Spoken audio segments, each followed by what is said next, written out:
I really don't know where to start off today's video. I'm trying to smile. I've realized you never truly heal from the pain. You just get better at faking it. So ladies and gentlemen, welcome back to the channel and welcome back to the vlog. Thank you guys so much. Like genuinely, thank you guys so much for all of the loving comments and the support and the messages. To everybody who messaged me who's lost a loved one, I can empathize with your pain, and just like you, I would give up everything to bring my dad back. I would sell every single one of my cars. I've learned there's a love, there's a passion that I have for cars, but that is so uncomparable to the love that I had for my father that everything has kind of sort of felt really, really meaningless. And it's just taught me a lot. I've had a lot of time to reflect on what's important in life, and I do love cars, but family, friends is so much more important. My dad's in heaven right now, and I firmly do believe that he's in heaven right now. Before he passed away, every time I talked to him on the phone, he'd seen my last video, he'd compliment me, he'd be excited for my next project, he'd ask, when's the next video, when's the next video? And so he's in heaven, and he's waiting for the next video. So here it is, Dad. I love you. So my dad had a heart attack in early April, which caused a stroke. He was rushed to the hospital in an ambulance where doctors performed a life-saving surgery that roughly only 30% of people survive. We later discovered that the heart attack that he had is nicknamed the Widowmaker because it's so violent in nature.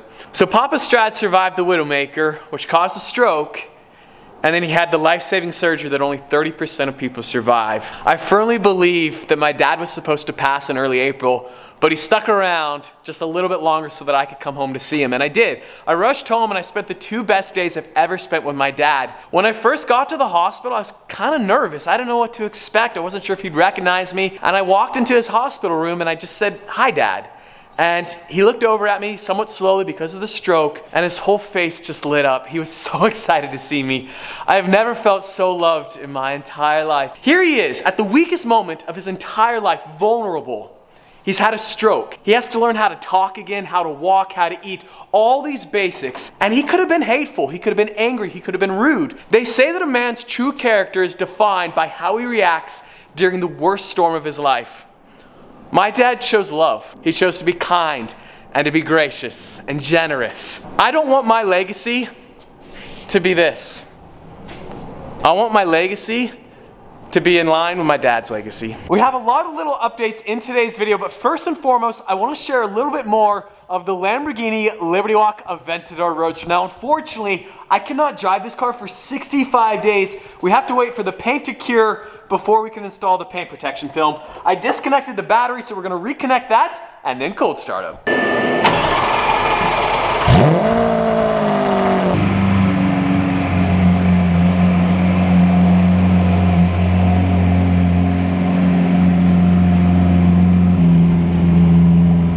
I just can't get over how cool this color is underneath the sun, and I realize every single time I film this car, all I can talk about, all I can yip about is how amazing the color is, but I wish you guys could stand next to me and watch the sun beam down on the glass of this Rosa Acanthus, the Ad Personam Rosa Acanthus Liberty Walk Aventador Roadster. I love all the contrast with all the carbon fiber bits. You got that massive oversized rear wing. I think the white Vossen wheels just look incredible. I love the design.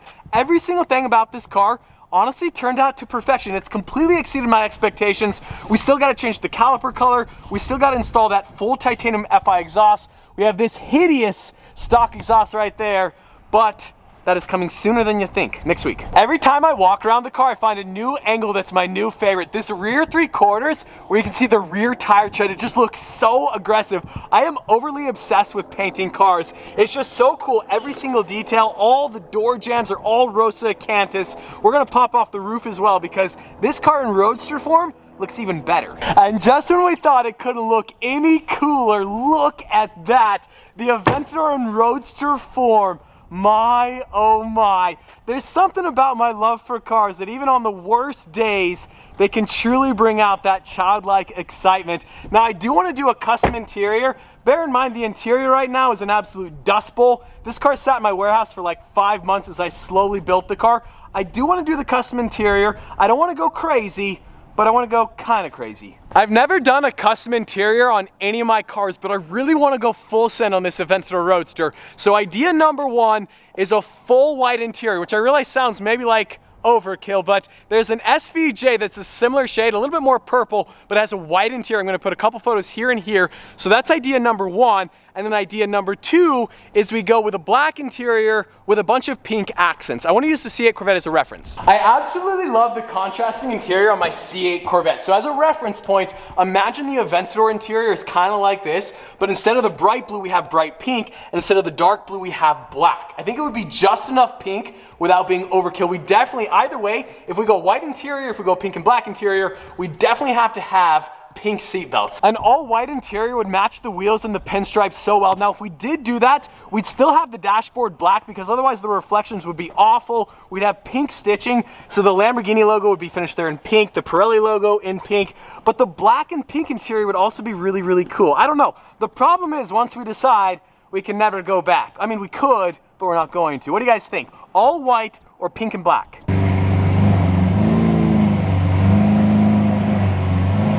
I am so excited to drive this car in 65 days, but in the meantime, well, what's up, dude? What's up? Really? Nothing? I can't get any Corvettes to wave at me. I thought it was a thing. Maybe it's not a thing. It's a Jeep thing, maybe it's not a Corvette thing. It's pretty crazy to witness this house going up. It is coming together so fast. They started about a month ago. It's a 12-month build, so theoretically it should be done May 1st, 2022 if nothing goes wrong. Something will go wrong, I'm sure. So off camera, I just had some Popeyes, and now I'm climbing the mountain in front of my house. I can feel myself cramping, but it's gonna be worth the climb as we fly high to the sky. They have done so much. They poured the concrete for the foundation walls. You got the back cave there, the hallway to the main house. This is gonna be so sick. Now that I can see the back cave and visualize the cars in there, that is gonna be awesome. I love how the driveway, you got like this grand entrance with the mountains on both sides. Obviously, we're gonna be leveling off the property when it's all said and done. Whew, I'm out of shape. Maybe chicken wasn't the right choice. Yeah, it was. It's pretty amazing having the house finally come together. I've been staring at these plans for almost 2 years, and now we have the actual footprint of the house. So the next step is the plumbing, then they're gonna pour the concrete for the floors in the basement, and then we're gonna span the back cave, and then concrete slabs on top, and then the cave is gonna be an actual cave. I definitely wore the wrong shoes. I have completely ruined this beautiful pair of Vans. Being down here, it really gives you the perspective of how tall these foundation walls are. I think that's like 12 or 13 feet. Now in my youth, I would just be able to hop, skip, and jump inside, but this is gonna be quite the process. Oh gosh. Okay, that actually was not bad. That wasn't bad at all. We're here in the basement portion of the main house, and then this is the secret tunnel to the back cave. It's so echoey in here. Yodel-hee-hoo!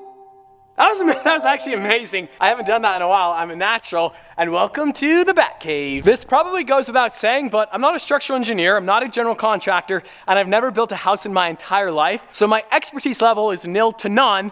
That being said, that makes sense. Yeah, it makes sense. I'm still gonna try to explain what they're up to here at the house. If I say something wrong, I do apologize. We have the concrete footings right there for the interior columns. That little wood piece is like a placeholder. There's gonna be a steel beam that spans the entire length of the back cave to that side. There's gonna be concrete slabs that lay on the beams, as well as that shelf you can see right there. This little hole is for the car elevator that's gonna lift cars up to the main floor. We had to dig down probably 2.5 feet or so that the base of the car elevator sits flush with the floor of the Batcave. That little entrance right there, we're gonna have a stairwell that you can walk up to the main floor. This hallway on purpose is really tall and narrow. I wanted to have like this mysterious secret feeling. If it was wide with a bunch of bright lights, it wouldn't feel that way. Now on that side, on the Batcave side, I'm gonna have a, whoa, geez, whoa, oh my gosh, I almost just died. I'm gonna have a bookshelf right there that makes it a secret. Now I realize I'm telling everybody this, so it's not gonna be a secret, but it's gonna be a secret to the people who don't watch the channel.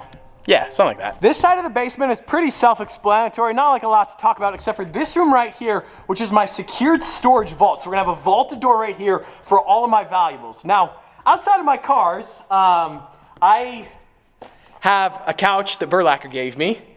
I have some spoons that randomly showed up at my door, and I have some model cars. So yeah, I don't really have anything to put in this room yet, but maybe someday.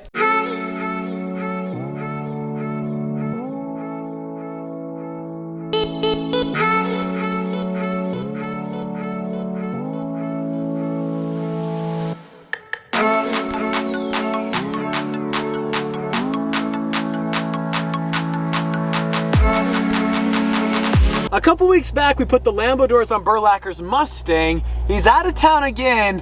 What should we do this time? We have a couple quick updates to end off today's video, but first off, the color palette, the blue, pink, blue. I like. The purple Veyron is gonna look money. So, update on the Bugatti. It's down in San Diego. It had that massive oil leak. The car's been fixed. It should be back here in Utah, maybe middle of next week. And then the V12 gated Lamborghini that I bought 2 months ago. I've owned this car for 2 months. I haven't seen it. You guys haven't seen it. It finally shipped out of Canada yesterday. It should be here maybe next weekend, if things go well. Usually, they don't go well, but this time they might. This combination looks so good as a trio when the purple is there and the gated V12 Lamborghini from Canada is a similar color, but it's not. But it is. It's really not, but it kind of is. I'm not gonna say that today's video was like extraordinary or amazing or highly entertaining or funny but for me, it's a step in the right direction to kind of get back to what I was up to. I don't really know what else to do with myself, and YouTube has always been my platform and my voice, and I'm so passionate about sharing my love of cars with you guys, and I love the creativity of making the YouTube videos. And so for me, I guess it's part of the healing process, even though, like I said at the beginning of the video, I don't think you ever truly heal, you just learn to fake it better. As always, I hope you guys enjoyed today's video. If you did, like squad, be sure to smash that like button. But just like that, this vlog is over, and I'm out.